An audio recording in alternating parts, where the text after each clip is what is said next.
Hey everybody, welcome back to the Pixelist. I'm Will, and today we're here to talk about episode 9 of the Legend of Vox Machina season 2. But before we get into it, super special shout out to Joe Solinsky and Fabian Valente for these super thanks comments. Guys, thank you so much. I am humbled by the support. It really means a lot to me that you guys are enjoying these videos so much.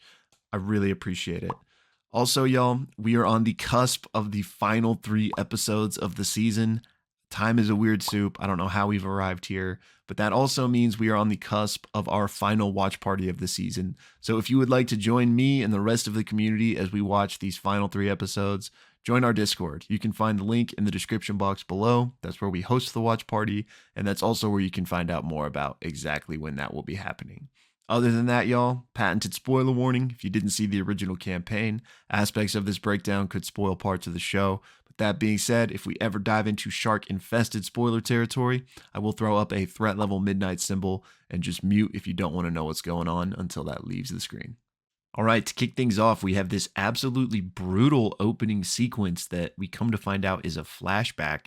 And I just wanted to not point really anything out, but just say that this was crazy. Again, in the original campaign, there weren't really these flashback sequences. We got backstories told over campfires and stuff like that, but we didn't actually get to like experience them in this way. So cool to see, even though it was, a bit hard to watch. Okay, next up might be my favorite Easter egg of the episode and maybe the whole show just because of how random it is. But this farmer is voiced by Christopher Sabat, who is an absolute legend in the voiceover world. If you aren't familiar, you probably actually are. He's probably voiced some of your favorite characters. So it's just crazy to me that he's in this episode as just this random farmer with one random line in the background. So I don't know if this character maybe is going to show up again at some point, and this was just a cheeky little like sneak peek introduction. If so, I have no idea who this character could be. Or maybe it's just an Easter egg, a quick they wanted to include him in the show. Maybe he was at the studio that day recording Three Doors Down and they're like, "Hey Chris, come be in the show real quick." I don't know. Maybe this is something they'll talk about in the official watch party that they do. I'm interested to see cuz I just thought this was so funny. What's interesting though is we don't see him die, which we pretty much see everyone else that's introduced in this opening sequence die. So maybe he will pop back up, but I'm going to guess it's just kind of a cheeky little joke, but it, it really caught me off guard. This flashback also afforded us our first glimpse at a young Grog, something we never got to see in the original campaign. And this entire episode served as a magnificent character study on Grog. We really got to dig down and get to the depths of his character and kind of why he is the way he is.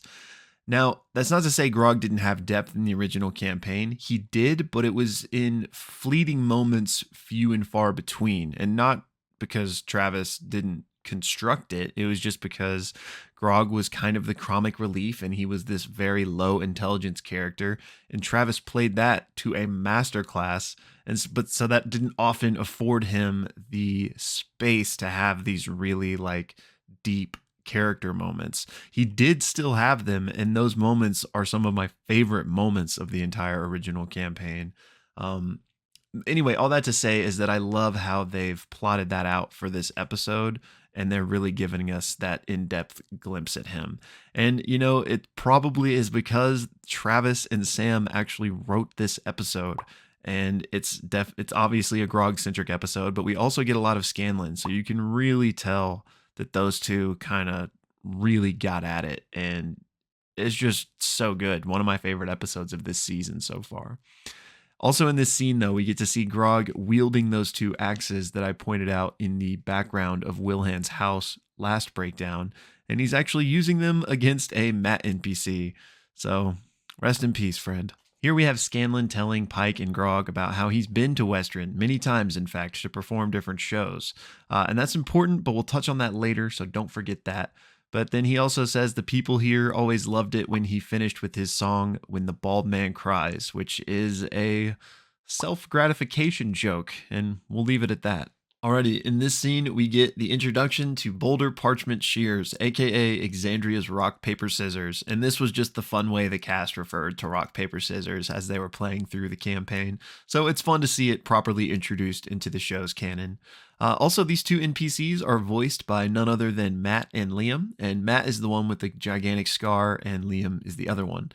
Now, what's interesting is this character with the scar is named Suda, and we know this because there's a background voice line during this episode where the Liam's character refers to him as Suda. And Suda was in the original campaign. He was also this guard standing outside of Western. Now, not to repeat myself for the millionth time, but again, remember that in the original campaign, the cast never got split up. So they all went to the Feywild together, and they were all together for this Western stuff as well. But in the show, similarly to the campaign, Grog does try to get into the city on his own. So he doesn't have Pike, and they're not doing that whole dead gnome bit. Instead, he tries to get in by portraying one of his own relatives, saying, he's Kevdak's kin, so let me in. But Suda's not buying it, and so they have a little bit of a confrontation, and Grog deals with Suda. So clearly that's not what happened in the show, but the fact that they went so far as to include all these details with his scar and calling him by name makes me wonder if we haven't seen the last of Suda for the show. Also, funny point of order is I'm going to share the clip of Boulder Parchment Shears, or one of the clips, with you guys, but there's also... the moment with Suda in the original campaign is hilarious because Grog is trying to think of the name that he wants to pretend to be. And if you recall, his name is Grog Strongjaw. Well, he says his name is Stonejaw. Stonejaw Strongjaw. What was your dad's name? Larry? Curly. What was No. my dad's name? Remember? It was Stonejaw. So Ah, Stonejaw, Strongjaw. Wow. That's a terrible name. That's embarrassing. Wow. That's like George Foreman the You Fourth. had an intelligence of 4. I know. It's a repressed memory, all right? All He right. comes up never. This is George Foreman. This is also George Foreman. These three guys are also George Foreman. Brother Daryl. All right. Yeah. So I say you, your dad, and maybe Pike walk up to the front door, and then we get ready to hit them with the doozy once things start. All right, give me a little bit of time to carve no. dig a ditch. No, Pike? No, if I walk in, I want to walk in by my own. So this is only your fake father walking up at this point. As the distraction, right? All right. Yes, Grog. Done. Nice. So put out your hand like this, What's going to happen? and take your other hand, and you either make a boulder, a piece of paper, or a pair of shears, right? And we do it on 3. To be perfectly honest, I'm not entirely sure what's happening either. You've never played Boulder Paper Shears? That's the best thing you've ever said, Marisha. Literally, that just went right up my nose. It burns. That's not pleasant. Oh, okay. Of course I played Boulder Paper Shears. Right. It's just to see who goes first. Ready? 1, 2. Go. With just your hands? Yeah, just a backhand. Okay. Both of you guys will attack. Oh my gosh! Boulder Parchment Shears. Boulder Parchment Shears. 24. Natural 20! Why do you want a natural 20? You're gonna kill him! I'm sure some of you that didn't see the original campaign are very curious as to what exactly is happening in that scene, but maybe we'll get to it in the show eventually and we can call back to this. Otherwise, you're going to have to watch because I don't want to spoil that for you guys. Anyway, moving on, we have this quick bit where Grog is trying to recall how many in his clan there are, and he said, I heard somebody say hundreds before. And he uses like the wrong grammar here, and he clearly is not familiar with numbers. And this is a callback because Grog in the original campaign couldn't read, write, or count. And there are actually a few different funny bits that stemmed from this that I'm hoping we might get to see at some point in this show. Also in this scene, we have Scanlan, going full hero mode and saying that he's going to go in by himself and see if he can get this done. And he puts on his beret and goes full revolutionary Scanlan, which we also saw in season 1, and I touched on it in my season 1 breakdowns. So we're not going to get in depth on it here. Not that there's much to get in depth on, but essentially this was a recurring bit that Scanlan had in the original campaign. With his beret and all, he would go full revolutionary mode. Also, we get him casting Polymorph, which he did in Season 1 as well. And he actually uses the same magical phrase here, Navash Navan. So I'm glad they have the continuity of keeping that the same. And I'm curious if that means anything to anybody out there that, speaks various languages or knows Latin or, whatever it may be, if it's not just completely made up, which wouldn't surprise me either. But knowing Sam, I wouldn't be surprised if there was, some deeper meaning to that string of words. They even dedicated a song on the Season 1 soundtrack to Navash Navan. So there might be something there. But I also just love that the dragonfly has the little beret still as well. Alrighty, from here we have Grog telling Pike what really happened between him and Wilhand all those years ago. Now, I touched on kind of Grog's backstory in an earlier breakdown when we were talking about Kevdak, so I won't retread it all completely here. But this was cool to see animated finally, because, previously this was just the backstory for Grog. And it's very true to the original backstory. He runs into Wilhand, has this crisis of conscience, and is ended up beaten and left for dead by his clan because of it. A couple of cool details amidst these flashback sections is we have Grog, fighting Zanror a couple of times, albeit briefly.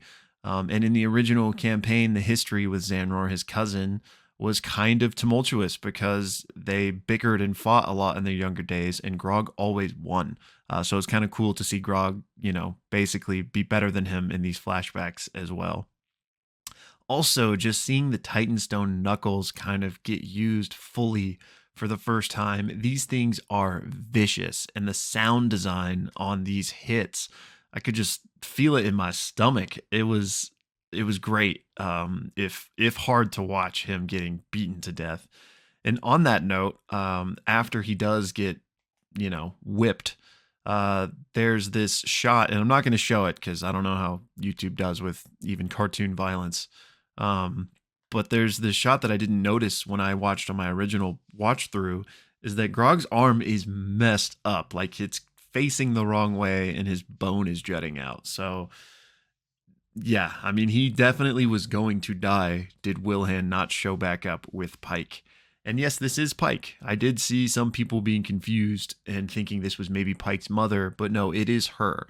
Her hair is black because in the original campaign, well, actually pre-campaign, in their original D&D home game before it ever became a Twitch stream, Pike died during one of their encounters. And I'll try to keep this brief because I think if we ever see this stuff in the show, the details are going to be different. But Vox Machina had been helping Sovereign Uriel, and there was this corruption. The royal family had been possessed. And basically after they free them, this demon prince named Jurazel shows up and says that he's been doing this and he needs help because there's this great war between devils and demons, and he needs Vox Machina's help.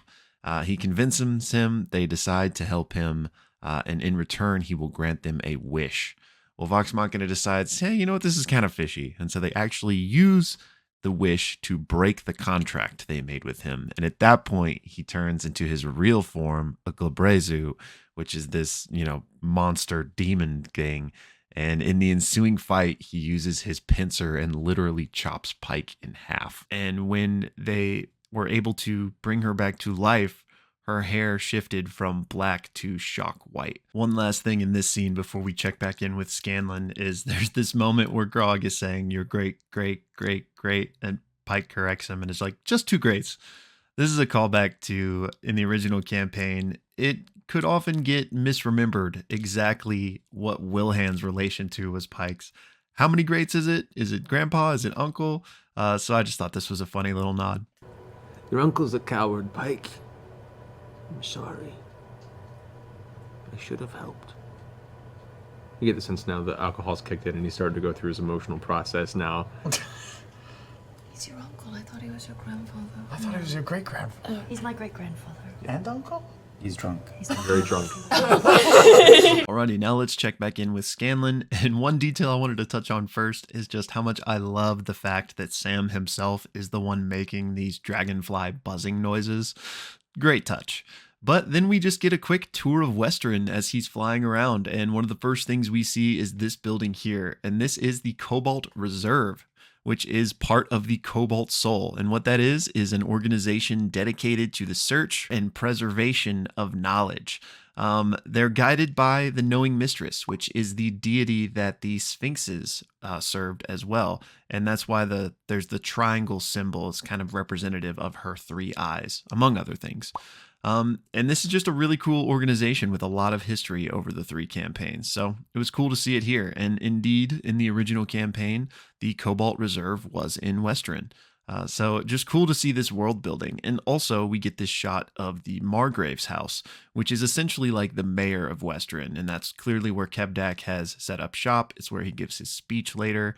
And just this area of the town square was used for public events and speeches. And again, just love this subtle world building that we're getting interjected in what would otherwise just be establishing shots. One other thing real quick that I forgot to mention in this shot is I love the detail of being able to see Umbrasil's footprints on the town square. It's foreshadowing that we're probably going to see him again this episode, but also, Kevdak isn't the only head honcho that decided to claim this space. This is where he's going to collect his tithe. Alrighty, next up we have Scanlan dropping his polymorph form, seemingly not on purpose. And there's a few reasons why this could be happening. One, the spell only lasts for an hour in D&D, so maybe in the show he just reached his limit. And it is also a concentration spell in D&D, meaning if he lost his concentration for any reason, maybe he was startled or scared, he could have dropped it. So he does that, and then he runs and hides, and this is where he meets some of these refugees, including Kaylee, played by Ashlyn Franchosi. Hopefully I'm saying that right. I wasn't really familiar with her, other than she had a small part in Game of Thrones, if I'm recalling correctly. But she's Irish, which is perfect for Kaylee, because that's the same accent Matt used for her in the original campaign. Okay, from this point forward, we are entering threat level midnight territory, so spoilers, beware. So Kaylee, this is Scanlan's daughter, and to me, this was abundantly clear. I mean, obviously I knew going into it, but they look identical. I mean, they're wearing the same clothes, basically. They have the same aesthetic, the same eyes, eyebrows. They've both got the big sideburns. And to top it off, his beret looks identical to her dyed hair. So I'm curious if anyone that didn't see the original campaign that still stuck around for this threat level midnight, if you picked up on this. I'm sure you at least picked up on the fact that there was more than meets the eye here, because she even drops some comments that clearly allude to her knowing more than he realizes. But did you pick up on the fact that this was literally his blood? I'd be interested to hear. In addition to this, we have some changes from how this played out in the original campaign. First and foremost, the timeline's a bit shifted, but part of that is due to just how they've changed things in other areas for the show. Not really worth speaking on. But what's interesting is in the original campaign, Scanlan runs into her, doesn't know it's his daughter, and he hits on her, tries to seduce her, basically. I mean, just doing typical Scanlan stuff. So it doesn't look like we're going to get that same angle here in the show. Maybe because, it's kind of weird, kind of creepy. But I mean, Sam didn't know, so he definitely wasn't doing it on purpose. But I could see them just avoiding that entirely for the purposes of the show. But in the campaign, he does try to, seduce her, gets her up to his room, and then she attacks him because she knows exactly who he is from the moment, she first meets him. So it'll be interesting to see if Kaylee still, tries to attack Scanlan in the show, even without, him trying to seduce her portion. She clearly is upset with him, but there's obviously this aspect of he's going to help them all survive and escape here. So maybe that's enough to have her not want to physically attack him, at least with murderous intent. We'll see. But another interesting change from the campaign is that Dr. Dranzel and the band aren't familiar with Scanlan. Well, they are familiar with Scanlan, but they do not know him. In the original campaign, Scanlan used to be a part of this band. So I think they probably made this change just to kind of streamline for the show, but also to focus on the character interaction between Kaylee and Scanlan instead of having this history with Dr. Dranzel. Because if they'd had the history, then there would have needed to catch up and, this, that, and the other. This way, the focus is just on this Kaylee relationship. But I love seeing Dr. Dranzel, Dr. Dre, played by Matt especially, is great to see. And I'm hoping we get some more of them, even though, I mean, there's no moment in particular to the campaign I'm thinking of, but I just hope we get to see more of them, even though Scanlan doesn't have the history with them himself. Also in this scene, we get, Scanlan asking for the flute, saying, "There's one thing I want from you," which I think was kind of a nod to the fact that, he tried to seduce her in the original campaign, and kind of making us wonder what he's going to ask for. But he asks for the flute, and that is also what she played in the campaign. Alrighty, now with the threat level midnight gone, I wanted to talk to everyone about Dr. Dranzel and his band here. Now, these are subject to change just because, maybe they'll change some of it for the show, but if they're staying true to the campaign, we of course have Dr. Dre himself, then we have Kent Plucker, and finally Zed, who is my favorite. I love this character model, and of course Kaylee. I also love this moment where Kaylee says, "No one wants your autograph," but Dr. Dranzel already has the pen out and just reluctantly puts it away. I love that. Now we check back in with Grog and Pike, who have seen Umbrasyl flying back into Western, so they decide that they need to get in there to help Scanlan. And I hope you will all join me in having a moment for our fallen comrade.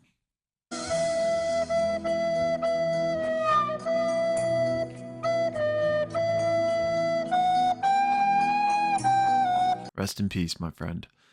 Now, as we check back in with Scanlan and Kaylee and co., Scanlan, now with her flute in tow, is able to help them get away. I didn't mean to rhyme there. That was kind of cool, though. In D&D, you need certain components. Sometimes those are verbal, sometimes they are somatic, sometimes they are material, but sometimes you need a casting focus.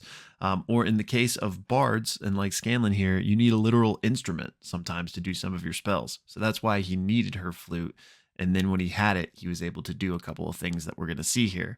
First, we get him casting another illusion that we've seen him do a number of times, and he casts this boulette, which is a creature we've seen more than once show up in this show, probably just reusing the model. But this is the creature that Grog talked about his favorite kill on in Season 1, and it showed up in the Slayer's Take as well.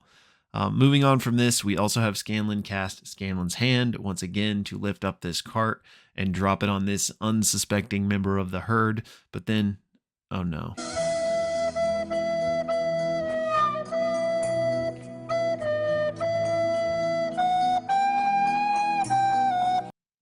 Gone but not forgotten. One quick thing I wanted to touch on is this Zanror rebellion that we're getting in the show. We have a bit of a storyline of him and other members of the herd not being happy with how Kevdak has been leading them, especially in subservience to Umbrasyl. This storyline was also in the original campaign, but there were some slight differences. One, Zanror had a wife, which maybe he still does in the show, and we just haven't met her yet. And two, there was another member of the herd that is seemingly not in the show, and that was this advisor to Kevdak. I could totally see that character just being trimmed for fat, because Kevdak is despicable enough on his own without having this advisor aspect who is kind of also polluting his mind, a la Lord of the Rings. I can't remember the character's name. But moving on from this, we get one of the most heartbreaking parallels that I've seen yet in the show, and that is when Grog realizes that he needs to stand back and stand up for everyone by confronting his uncle, and this is something that he needs to do on his own. I am loving the culmination of this storyline coming to this moment of Grog realizing, what it is that truly makes him strong. He still hasn't had the revelation of where his strength comes from, but he's getting there. And I'm not trying not to wax too poetic here, but I love how they have rolled all these things this season into this one storyline. Craven Edge depleting him and him being in this weaker form when he's going to have to go, stand up for what's right. I am so excited for the next episode. But the super stab you in the heart moment here is when Pike, basically begs him not to go and says, "What if I need you?" This is a direct parallel to what Grog tells Pike in Season 1 when she leaves, and this is just magnifique. One last quick detail we have with Kaylee and the refugees escaping the city is we get this shot of Westerin, but in the background we have the enormous Gat Shadow Mountain looming over everything. Now, this mountain was indeed in the original campaign. It is part of Exandria's topography, and in the original campaign, this is where Umbrasyl made his temporary lair as he was, lording over Westerin in this part of Exandria. So it'll be interesting to see if the same is true for the show. But in any case, it's definitely kind of ominous and feels like an omen as it's looming over the city. Alrighty, in the final sequence of this episode, we have Kevdak calling everyone together for a speech where he is fully lambasting his son for coming against him and challenging everyone else. And in this shot, we have these two guards kind of ushering up Xanror, and they are looking very familiar to me. We have this guy on the right that looks like Pipsqueak from Avatar: The Last Airbender, which, if you didn't know, Titmouse is the same animation studio that made that show, and we briefly touched on the connection between Marisha's character and her mother and the inspiration there. So I could see this just being a little cheeky Easter egg that the animators threw in. And then the guy on the left looks a lot like Immortan Joe from Mad Max. So I don't know if I'm stretching with these, but y'all tell me. Alrighty, y'all, that's going to do it for this one. As always, let me know any Easter eggs that you saw that I missed, and I cannot wait for the final 3 episodes. I can't wait for episode 10 especially. It is based on what is one of my favorite episodes from the original campaign. So for those of you that haven't seen it, or even those that have, we are in for a massive treat. And like I said, if you want to watch along with me and other members of the community, definitely check out our watch party. We will be having that Thursday night. Join the Discord for more information, and that's where the watch party will be as well. You can find the link in the description. And as always, y'all, thank you so much for all the love on these videos. You already know the drill. I'm not going to say more than that, but much love. I'm blocking. There we go. And y'all, I wish I had a fun clip to share at the end here. I don't have one that's ultimately relevant, but I actually just now had a good idea for something to share. It's from campaign 2, but it shouldn't have really any spoilers. So enjoy, y'all. Oh God, be ready for it. She's now flying above, kind of waiting. Going first. Am I going first? No, you're going with her. Which I think is first. I think that is one and the same. I thought we were going to talk about this first, though, before we did this. The time for talking is over. I really don't know if that's ever true. Do you want to do Call back. You want to do parchment boulder shears? Boulder parchment shears? Boulder parchment shears. Who am I doing it with? Not me. I'm Well, maybe I can go with her. I'll do it. I'll go. Yeah. Okay, ready? Wait, all 3 of us are going? Three-way. Yeah, wait. How do you do? Wait, Feels like this is a dumb idea. maybe it should just be just you two. You go. No. Three-way. Okay.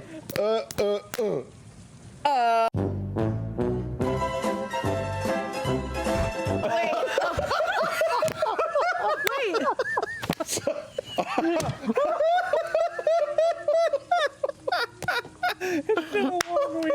Oh, God. That's why it doesn't work with people. I just have to do it again. I know 3 ways. That is not how you accomplish things. How have you all survived to level 12? Oh my God. There's no way that happens twice. Yeah. Okay. There we go. 1, 2, 3. Yes, I win. All right. That means you're going with her? Yeah. That's how this game works. It's brilliant talent. Grasp you in the water and pull you from the lagoon. You guys watch as forward because it just crest off, ocean dripping from him below. Well worth it. I win. Fuck you guys. All right. So Holy moly. what's the flight marching order here? Mixing it up. I transform and grab the lesbians and take off.